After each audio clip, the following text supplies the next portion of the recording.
And it does make sense that we start with her, doesn't it? Well, Minister for Gender, Children and Social Protection, Otiko Djaba, has been sued jointly with the Attorney General Gloria Ekufo over her appointment. Ms. Djaba's appointment caught a lot of controversy after it came out during her voting that she did not do her national service and also refused to apologize to former President John Mahama over certain unsavory comments that she made during the elections. She has been sued by two members of parliament, Ernest Nogbe, Member of Parliament for Ashaiman, and Kwabena Minta Akando, Member of Parliament for Draboso, were at the Supreme Court. They are at the Supreme Court to revoke her appointment. Now, the juror wants the court to nullify her nomination and swearing in due to her inability to honor the mandatory national service. Here's the release that they are seeking, quote, a declaration that upon a true and proper interpretation of the provision of the Constitution, particularly Article 94, Clause 2 of the Constitution, is in contempt of Section 7 of the Ghana National Service Act, Act 426, I beg your pardon. Now, the second defendant, Otiko Djaba, is disqualified from being, these are some of the release they're seeking, by the way, that they want her to be disqualified from being nominated, approved, and appointed as Minister of State, and that constitutes employment in the public service. They also want a declaration that upon a true and proper interpretation of the provisions of the Constitution, that the swearing in of the second defendant is null and void and has no effect whatsoever. They also want an order directed at the second defendant restraining her from acting or purporting to act as Minister of State until such a time that she completes her national service or duly granted an exemption in accordance with National Service Act.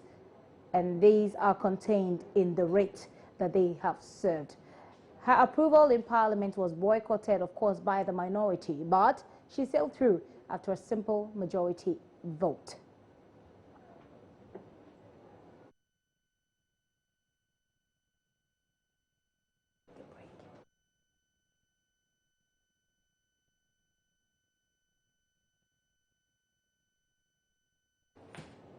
I've got one of the people who are suing her on the telephone lines with me. Ernest Nogbe joins me now on the line. Hello, sir. Thank you very much for your time here on the Pulse.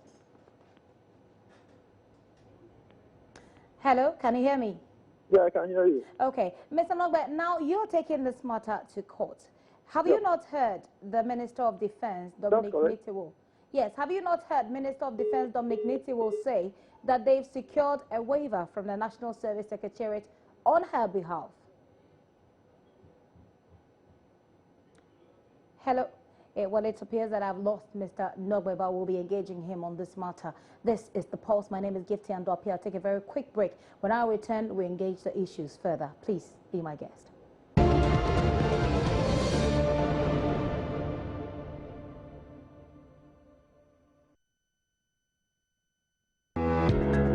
This week on the Executive Lounge.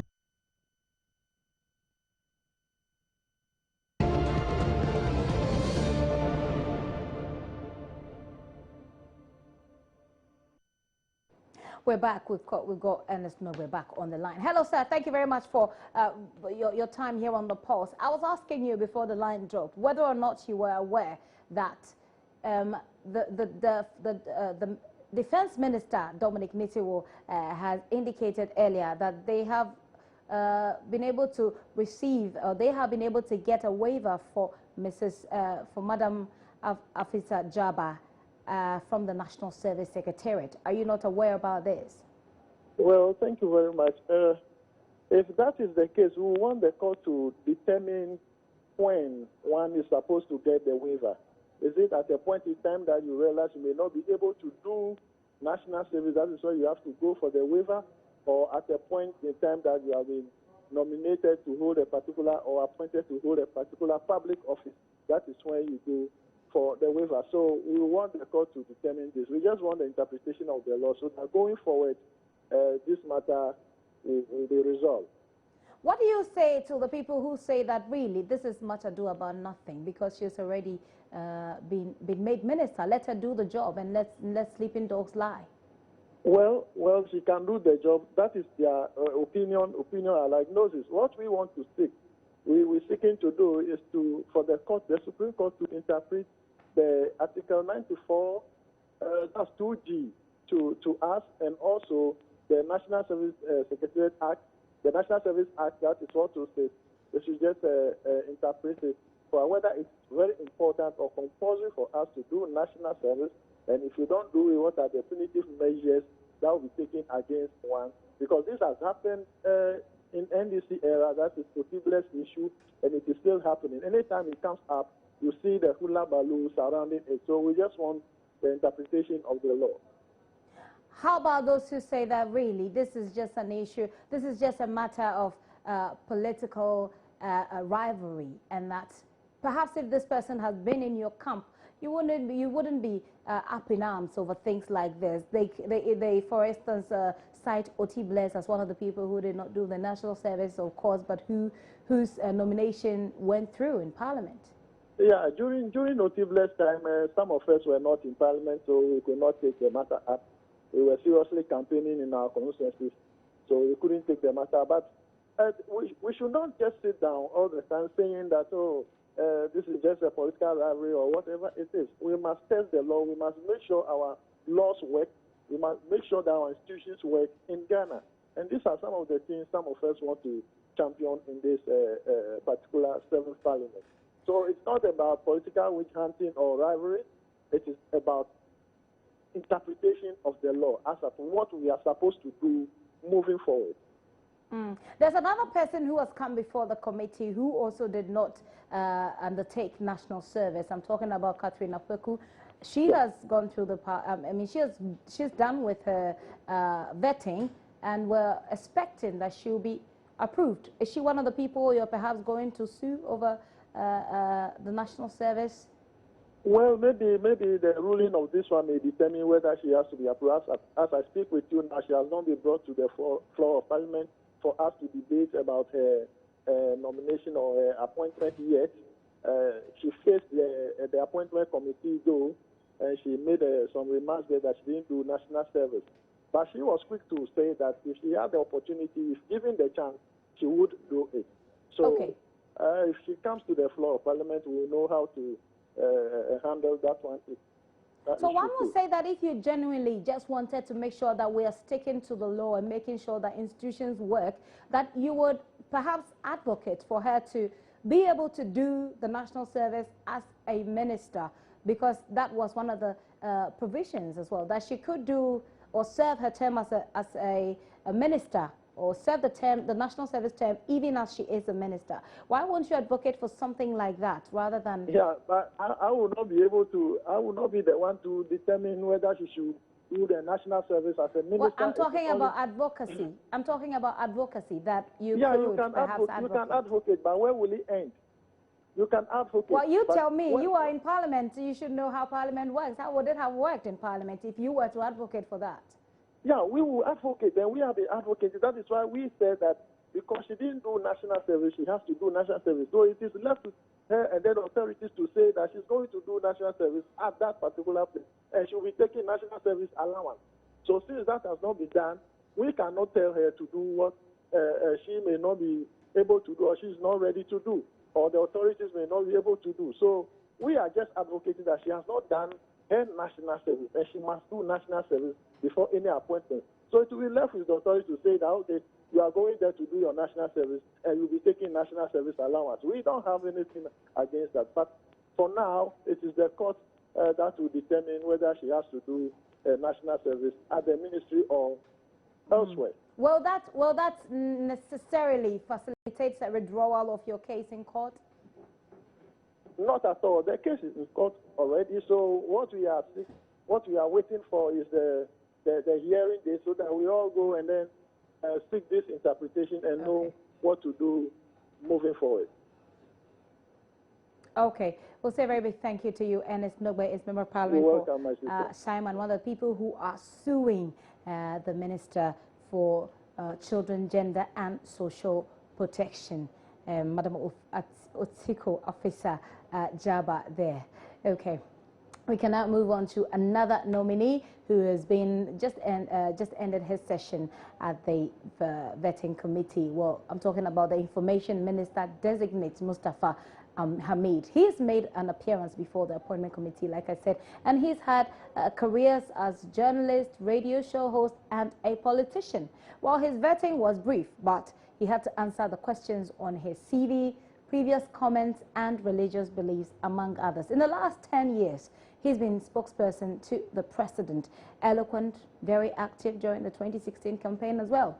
Again today, it was the question from Tamale North MP, Alhassan Suhini, who sought to know if he still stood by some comments that he made about former President Mahama. Here is how that conversation went. I guess that these things were said in rebuttal to the NDC tagging my candidate at that time as an ethnic bigot.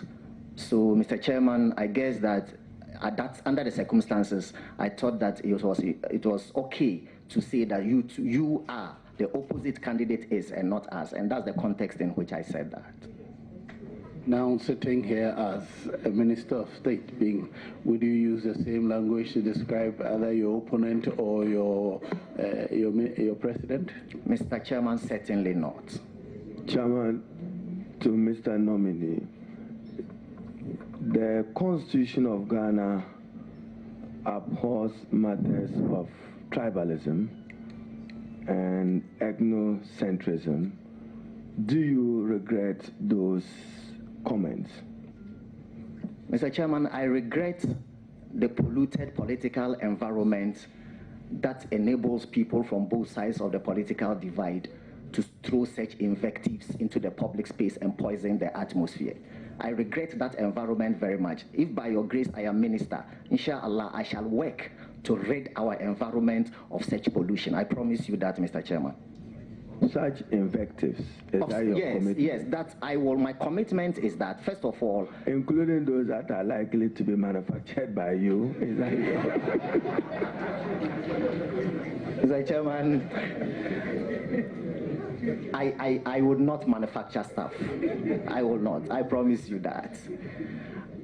Mr. Chairman, I want to reiterate that I will contribute my quota in ensuring that we have a sane environment, a sane political environment where we are not insulting and attacking each other and mudslinging one another. I will try my best to create that atmosphere.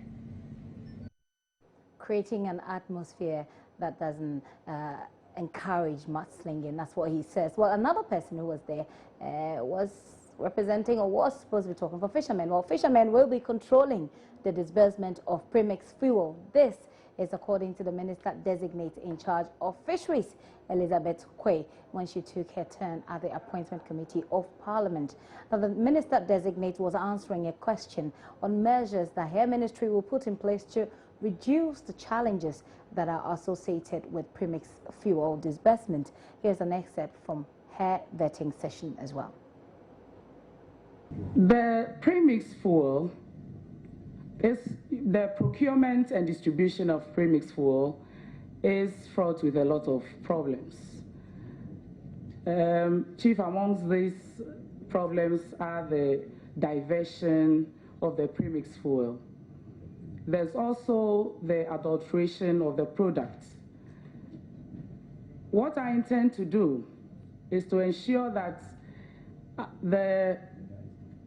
our laws are enforced. Our laws in the procurement and distribution of this premix fuel are enforced. We intend to do a lot of stakeholder consultations.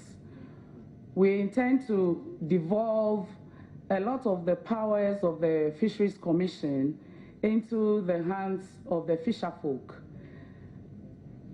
If the fisherfolk become watchdogs of their own, then of course this premix fuel will not be diverted, it will not be adulterated. We'll also ensure that our monitoring, control, and surveillance and enforcement unit is strengthened to do the surveillance and the enforcement of our laws. So would employ a lot of people. We will employ people who would go around our regional, the regions.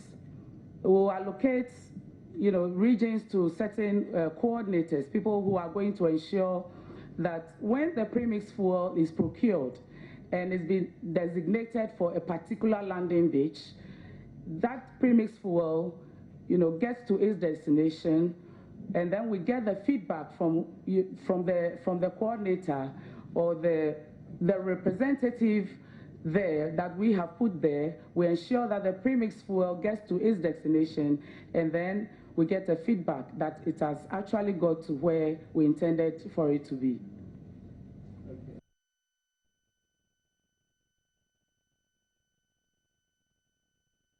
Those are assets from today's vetting process. This is The Pulse.